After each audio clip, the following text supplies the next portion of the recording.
We've gone from a school that used technology to bring about certain outcomes to a school that really downplays technology in favor of more practical skills that students can do with their hands. Many schools today pride themselves on utilizing educational technology in the classroom. But what happens when you take smartphones, tablets, and constant digital distractions out of the classroom? For a growing number of educators and parents, the answer is increased focus, deeper learning, stronger relationships, and healthier development. Today, we're joined by Winston Brady, an education leader in North Carolina who serves as the Director of Curriculum for Thales Academies and is helping students thrive with a classical learning model and tech-free classrooms. At a time when screens dominate so much of daily life, this conversation explores the value of personal instruction, deep reading, critical thinking, and cultivating wisdom and character in the next generation. We're excited to discuss what a low-tech learning environment can mean for students, teachers, and families alike. Technology and its role in education is a current topic of debate among parents, educators, and legislators. In late 2025, North Carolina took a legislative step to create phone-free environments in schools and classrooms. However, some schools across the state have gone even further than simply banning phones. Today, we're joined by Mr. Winston Brady, Director of Curriculum for Thales Academy, to talk about how they are approaching technology in the classroom and how they are helping raise students who are taught not what to think, but how to think. Winston, welcome. Thank you so much for having me on. It's a pleasure. Yeah, it's great to have you. So tell us a little bit first about yourself, your background in education, and how this topic in particular, technology in the classroom, became an interest to you.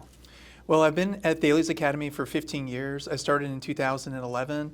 I started teaching history, literature, the occasional grammar class and Latin class during that 15-year span.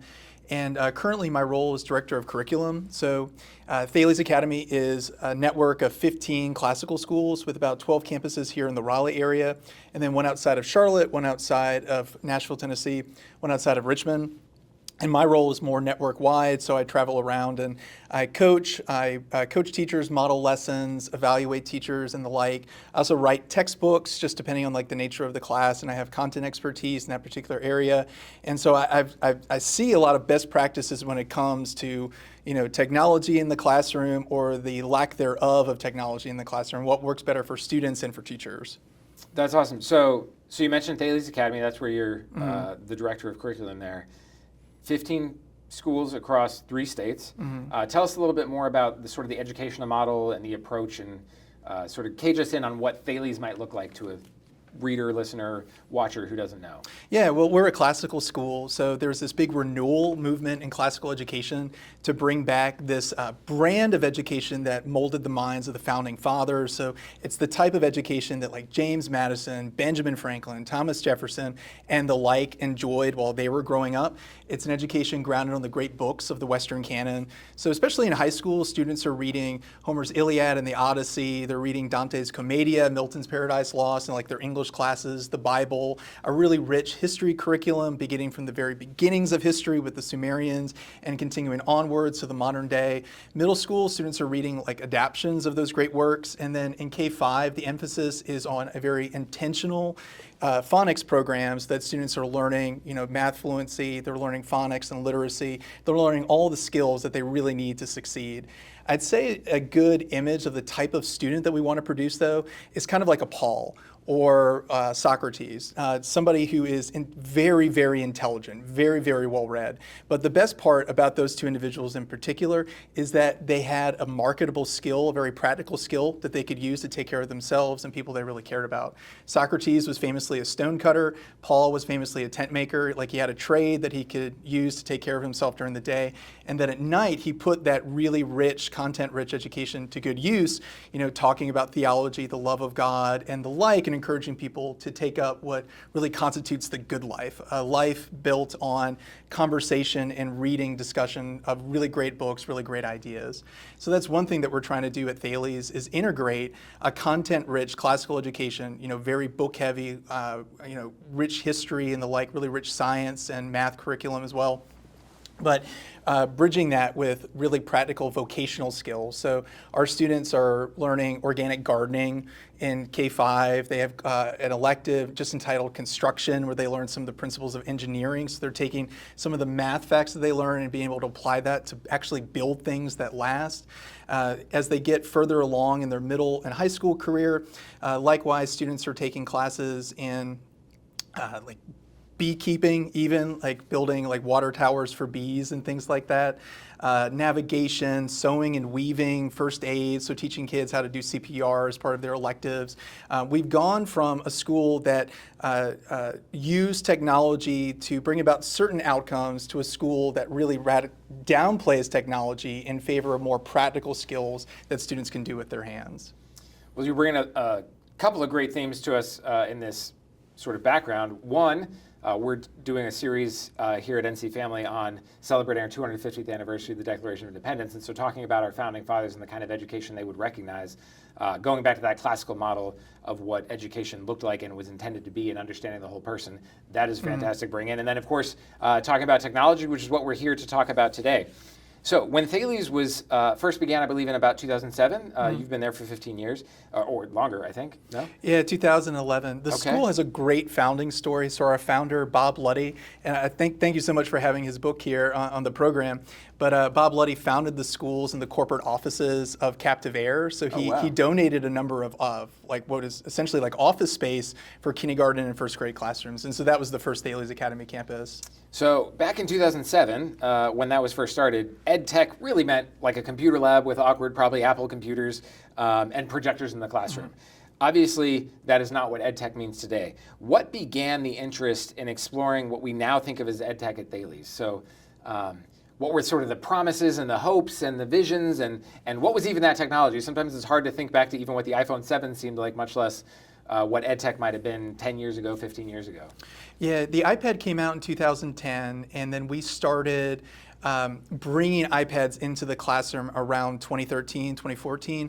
And that started initially with an iPad cart. So it was something just to enrich instruction on very select topics, very intentional topics. Because as a history teacher and as a science teacher, there are certain things that you're covering in class that you can't really replicate in the classroom. Like if you're talking about a supernova or, the Battle of Gettysburg or something like that. You can't necessarily recreate that even in the most dynamic and inspiring lecture.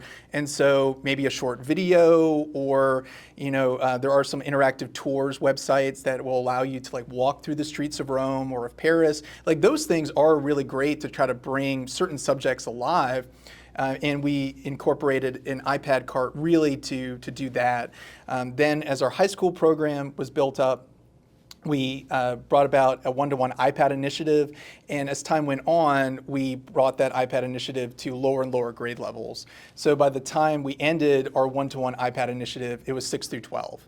And every student received an iPad to facilitate their learning and instruction throughout the day. It was closely monitored by the administrators and teachers at every Thales Academy campus. We had a really good security system put together by Cisco called Meraki that allowed administrators and teachers to monitor just about everything that was being done on the iPad. So we did like everything we could to try to ensure that this tool was being used for the best possible purposes. So it sounds like, at least to a certain degree, it wasn't a throw a switch and go straight from projectors to one-to-one. There was sort of a gradual, this seems to be maybe showing some sort of fruits, or at least teachers were feeling like they were able to use them in a productive, maybe fruitful way, and then you grew into the one-to-one? Yeah, so as, with the high school initially was very small. So the 9th grade, the way Thales Academy has grown is that as we are pretty sure of demand, we'll add another campus or perhaps another grade level. So when I was at our Apex campus, it was initially K through 8, and then it became K through 9 and K through 10. Now there's 3 different buildings in the Apex area, and it's now K through 12. So the high school students got the iPads initially, and that allowed us to test out certain things for best practices. So Apple has a lot of really good tools, even just on the iPad. There is an Apple Classroom that allows teachers to monitor the apps, to close the iPads, all sorts of things. It becomes a lot easier to use them in the classroom. There's also like a guided access feature that will allow you to lock students in a particular app.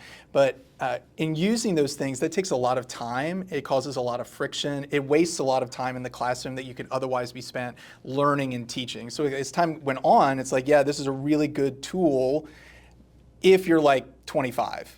This is a really good tool for efficiencies if you've already developed like the self-discipline and the self-mastery needed to like use this particular tool well. I mean, I think you and I, and just about all of our listeners, like everybody, have struggled at one time or another with like putting our phones down, not checking social media, not checking our email.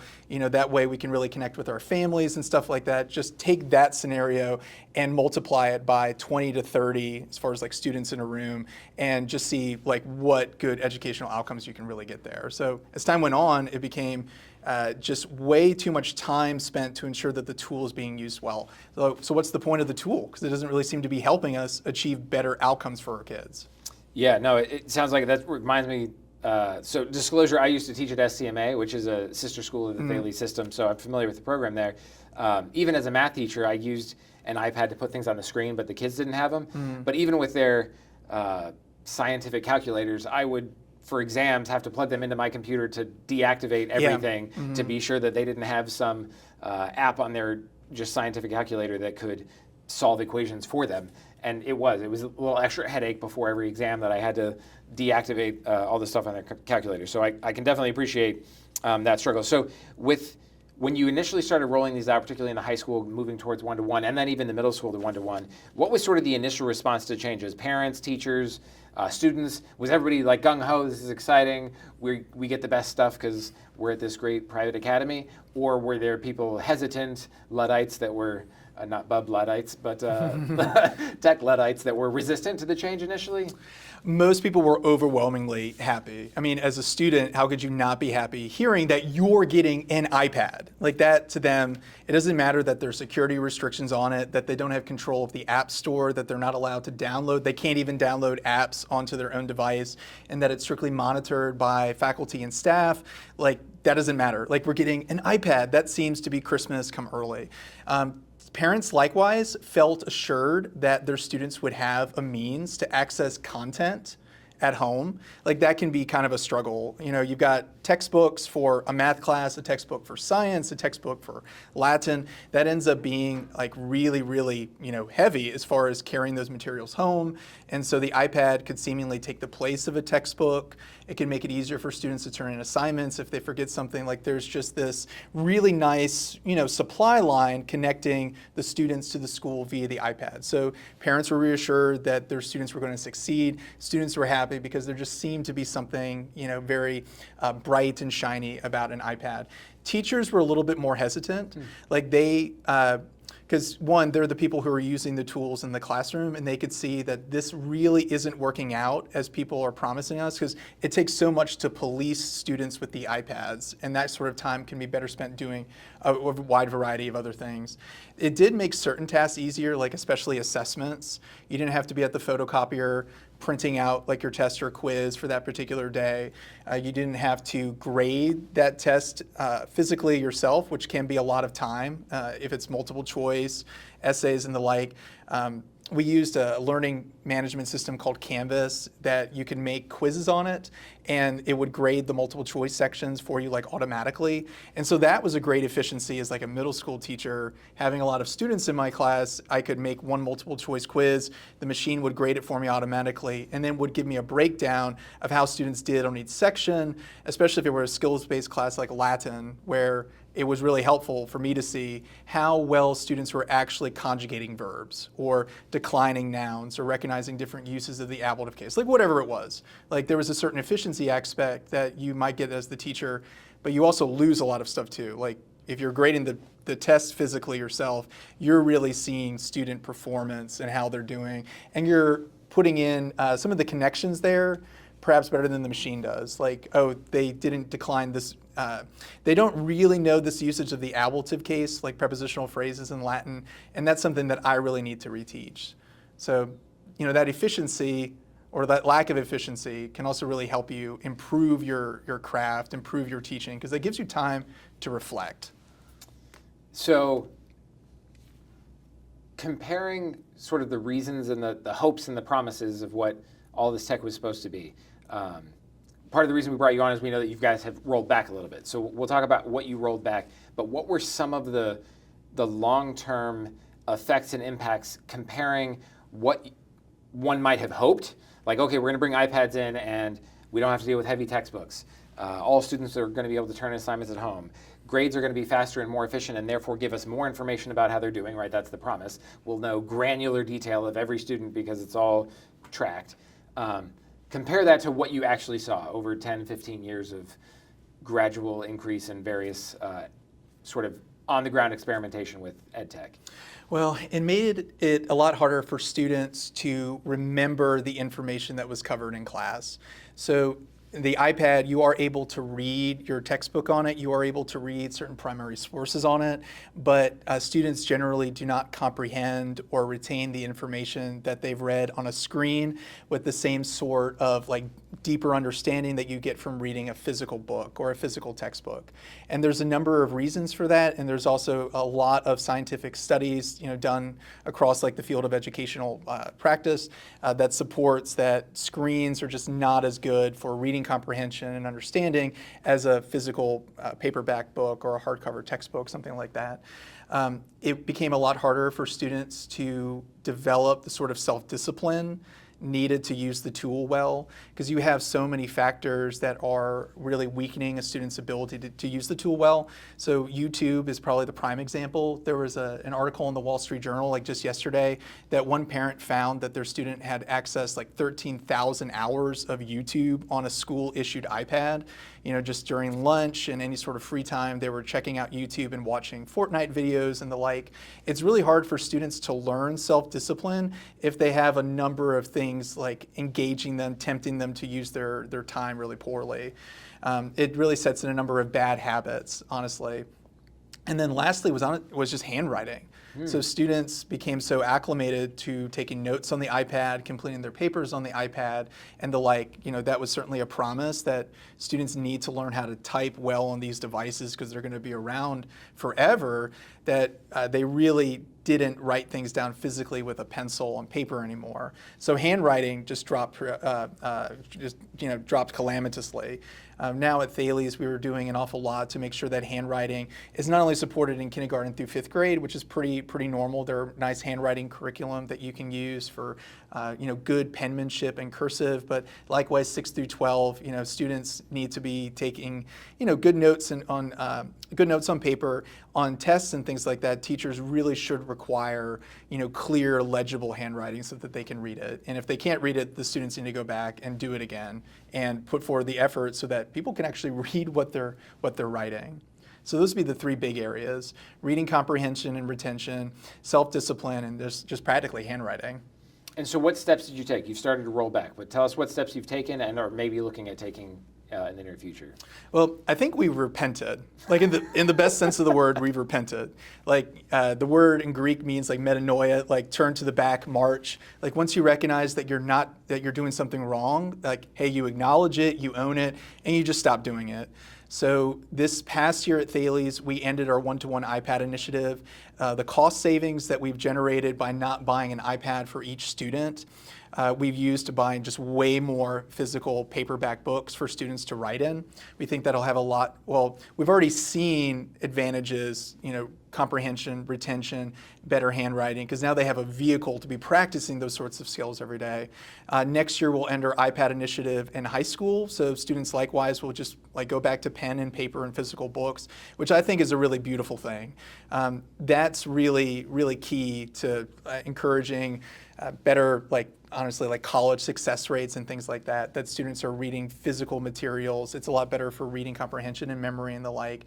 But those are the big things that we've done. It's just ending the iPad program. We've experimented for a long time ways to safeguard the tools so that students are using it well. But I just don't think that it's age appropriate, kindergarten through 12th grade, to teach students how to use a tool like an iPad. I think students will intuitively pick that sort of thing up on their own. So this last year, you took the one-to-one iPad program out of the middle school. What effects have you seen so far from that?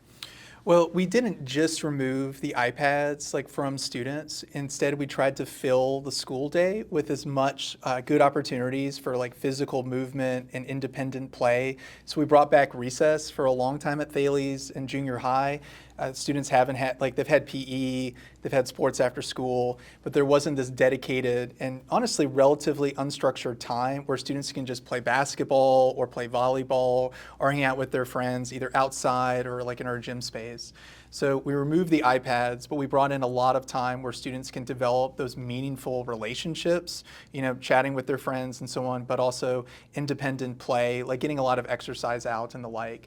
I think a lot of these technological tools end up encouraging poor behavior because students are confined to a desk, they're not really moving, but they still have all this energy that they need to get out, and so that shows itself in poor behavior management. So we did get rid of the iPads, but we brought back things like recess before school, recess, either before or after lunch, those sorts of times where students can really be kids again and have an opportunity to blow off some steam, to get tired, maybe get in trouble the old-fashioned way. One of my saddest memories of the iPad program is just how quiet the lunchroom was. Our students will eat lunch in their classrooms, and I remember walking into one particular room and it just seemed so silent because most of the kids were on a device. Some kids were reading quietly, but others, may have been completing their homework, may have been, watching YouTube or something like that, if the teacher wasn't paying close enough attention. But it's those sorts of things, right? They're glued to their device. They're not deepening friendships, engaging in conversation, the sorts of things that we associate with being a kid. Technology does tend to drain those opportunities for those meaningful engagements. And so removing the tool and then bringing back some really good things like recess has been unbelievably good for our students. That's great. So what's next for Thales with tech going forward? So that was sort of a middle school experiment. Will that affect the high school going forward, or what's next? Well, next year we will remove our iPad program in high school as well. And we're just continuing to double down on those very old-timey, instruments like pen and paper, pencils, and physical books.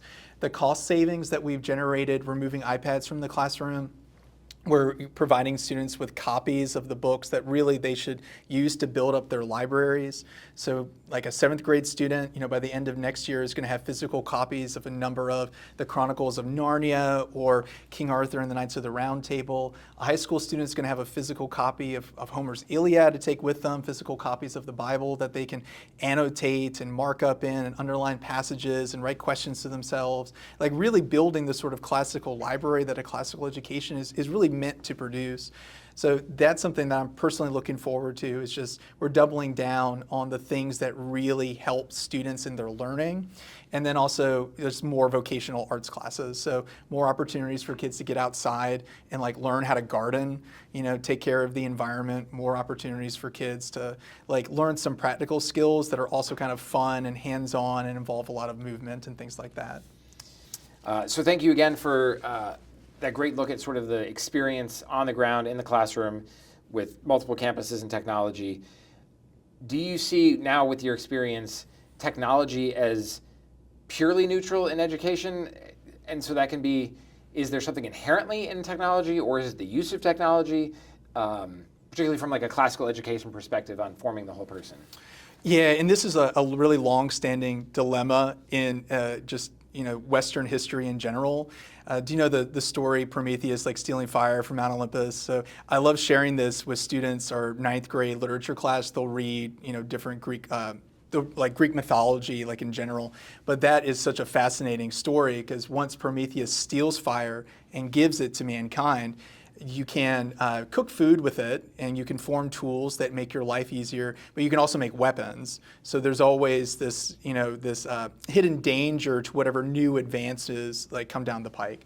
So a piece of technology like the iPad is not necessarily value neutral, because you have to be so careful that you are using it in ways that help you achieve your goals and increase your quality of life. With that, like certain apps, I think are like very much like not tools in that strict sense, because the algorithms are so powerful that it makes it really hard for anybody to use them responsibly. And I think like any of us that have gotten, caught doom scrolling, those infinity feeds, you get on Facebook Reels or Instagram Reels, and it's just, you find that, 20, 30 minutes have gone by, and you just don't know what's happened. So those sorts of programs, I think, are designed to make them more like user-friendly and addictive, that they don't really seem to be like tools, they seem to be more like vices, like the traditional understanding of what a vice is. Something like alcohol or other, illicit substances. Alcohol, I think, is a really good example, because the Bible says that God gave wine to gladden the heart of man, in the Psalms. Sure. So it's not necessarily like bad in and of itself. But in Ephesians, like Paul says, like, do not get drunk with wine, for that is debauchery. So there's definitely, within moderation, strict limits, using a lot of wisdom, seemingly okay. But you can definitely go off the deep end into an area that, wisdom says, prudence says is not good to go. And I think most forms of technology are very much like that. Like YouTube, you can use to learn just about anything. I mean, when something breaks down in my house, like YouTube is one of the first places I go to learn how to fix it. But likewise, you can watch any number of videos that are just going to be a huge waste of time. Yeah, I think alcohol is another added benefit to using that as an analog to this situation, is that we regulate age. Yes, use. yeah. And similarly, like the burden that we place on our students and our children and the youth by giving them these things that, as you noted, like military reservist, I've been on drill weekends where I go back to the hotel at the end of the night, and 40 minutes later, I've been watching YouTube videos that are of no value. And so giving those same tools to children whose brains are not fully developed, who don't know emotional regulation, who don't have the tools to fight that, when I can barely fight it on a drill weekend, to think that we then are going to obligate them to figure out how to discern the right path forward, I think is a lot. So do you have any key like go-to principles for evaluating when technology is genuinely beneficial? We've had Dr. Horvath on our show, and he seems to lean almost to the point that it like just be done with it. Like it's almost always going to lead, particularly for the youth, into problematic things. Would you say that there is opportunity to discern what's good and useful, or more that direction of effectively at that age, none is probably the safest bet? I think for students K through 12 and even into college, that it's very, very unwise to teach them how to use a device like an iPad or how to use like artificial intelligence platforms. For all the reasons that we've just stated, they don't have like the formed, prefrontal cortex needed to make responsible decisions and to evaluate risks and rewards and things like that. They don't have that, and you should really keep the tool as far away from them as possible. I think there's a lot of wisdom in, teenage drinking laws, that you're keeping something away that people have historically struggled with, and so they're only able to access it at a time when, they're really adults at that point. And I think that would be the same for most forms of technology. Smartphones, the iPad, like these things are incredibly intuitive and easy for students to learn. We don't need to teach them how to use like AI. What we should really do instead is fill their hearts and minds with a content-rich education, one grounded in truth and oriented towards virtue and wisdom, and that will allow them to use those tools to the best, to the overall purposes of human flourishing. I would definitely agree with Dr. Horvath that bringing those tools into the classroom is really not the best course of action to go. Let's say I was going to give you a chance. So the classical model you talked about that our founders would much more recognize is aimed at more forming the whole person. You talk about really engaging with text and being literate and Socratic and Pauline and having skills, but also a well-formed mind and whole person. How does that influence the philosophy of education and the use and now disuse of technology at Thales and then writ large? Well, initially we had hoped to bring about certain efficiencies, make it easier on our teachers. The task of teaching is really, really difficult, especially in this day and age. It's always been a hard profession. I think teaching in general is really life-giving. I joke that I would teach for free. You just have to pay me my salary if I'm going to grade anything. There's something really joyful about reading a really good book with students who really stem to benefit from the insights and Dante or Milton or the Bible and the like that to me is really, really joyful. But if you have a relatively large class, 25 students, even 35 students has been the highest class that I've ever taught. The iPad was really brought in to be a help to those teachers, to help them in their grading and their lesson planning and things like that. So that was the promise, at least on the faculty side of things.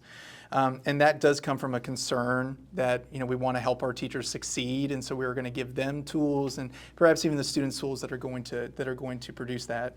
Now, though, on the other side of it, seeing that the iPad technology really brought about some bad incentives for students and made it harder for them to develop self-discipline. I think it's easier to remove that tool because it's honestly just a temptation for them.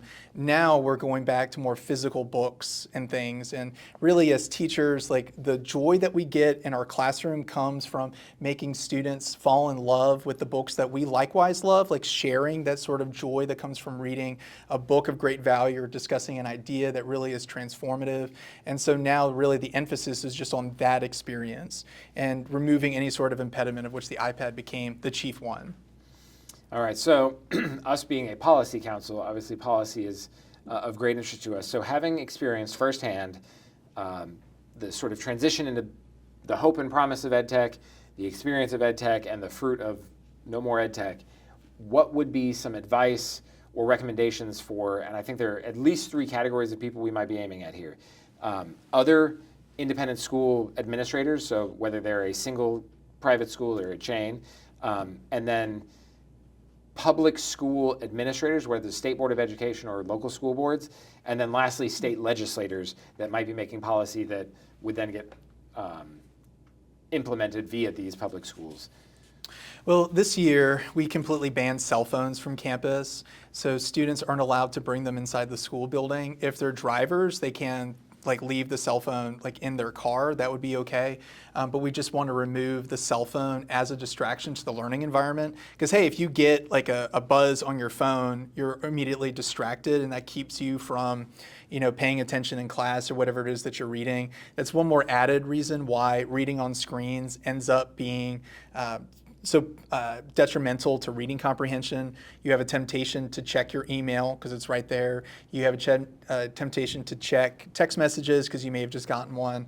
So we were trying to remove that particular impediment to a student's well-being and learning throughout the day. In years past, we've had policies where students are to keep them in their backpacks or to keep them in their lockers, we're just not to see them. But still, if you feel the phone buzz in your backpack, you're going to want to check it. A lot of times, too, students might check out from class some to look at their phones, they're going to the bathroom, but they've really been on their device for a certain amount of time. That was kind of a dead giveaway. So I think bar none, bar the cell phones from the school. So if you have some independent decision-making authority, independent school, like a private school, charter school, or perhaps you're an administrator, a larger district, make some sort of policy to ban cell phones from the learning environment for sure. I think for legislators, I would really consider what Virginia and New York have done in banning cell phones just across the state. I think that sort of policy is really good for consistency's sake. That throughout our given state, it is not allowed for students to bring cell phones into the classroom, period, rather than having a patchwork example of some districts maybe banning them or other districts allowing them under certain conditions. I think it's better just to ban them outright. The only problem, though, is that parents generally want a cell phone on their kids at all times in case of a unforeseeable tragic event happening at the school. They want to be able to reach their kids. In that instance, though, I would caution prudence, counsel, that those sorts of, statistically speaking, those sorts of incidents, tragic though they are, we do everything to prevent such incidents from happening. They're incredibly rare, and so you shouldn't allow a bad policy to stay in effect for an incredibly rare occurrence that, Lord willing, would never happen anyway. Point two, there are other things that you can do to promote safety at schools and things like that.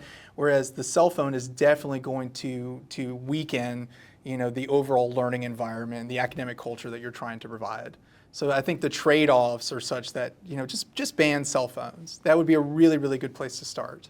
So recently the legislature did pass a bill that local school boards have to have a policy to restrict it during in-class time. Some research suggests that's not being followed very well, not surprisingly.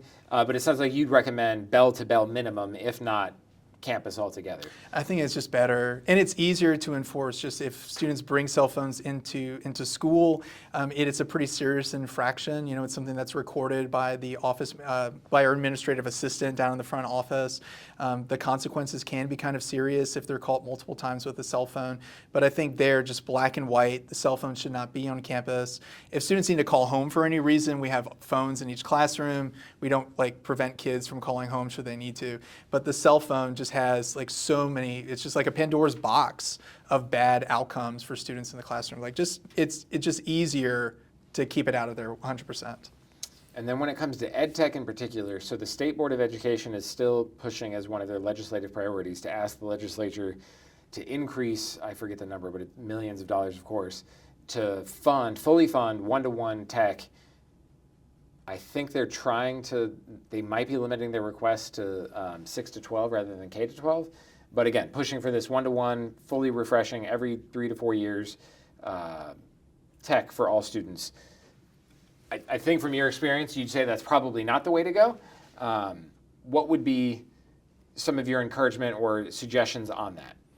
Well, look at the evidence. So educational scores like the nation's report card, the National Assessment on Educational Progress, those scores decline every time they administer that test. So the more technology that you put in the classroom is not producing the kinds of outcomes that anybody wants to see. So that would be one, look at the evidence for technology use in the classroom, and really the evidence goes in the opposite direction, that it encourages all the things that we've talked about here, keeps students distracted, makes it harder for them to comprehend the text that they're reading, remember the information that they've been given, much harder to learn self-discipline, all of those things.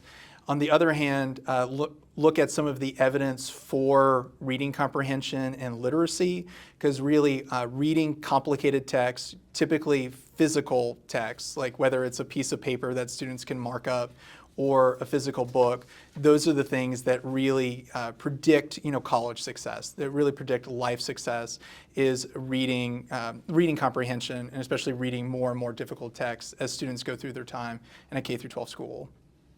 All right. Well, I want to thank you again for sharing both your firsthand experience with this and your thoughts on policy, education models, school systems.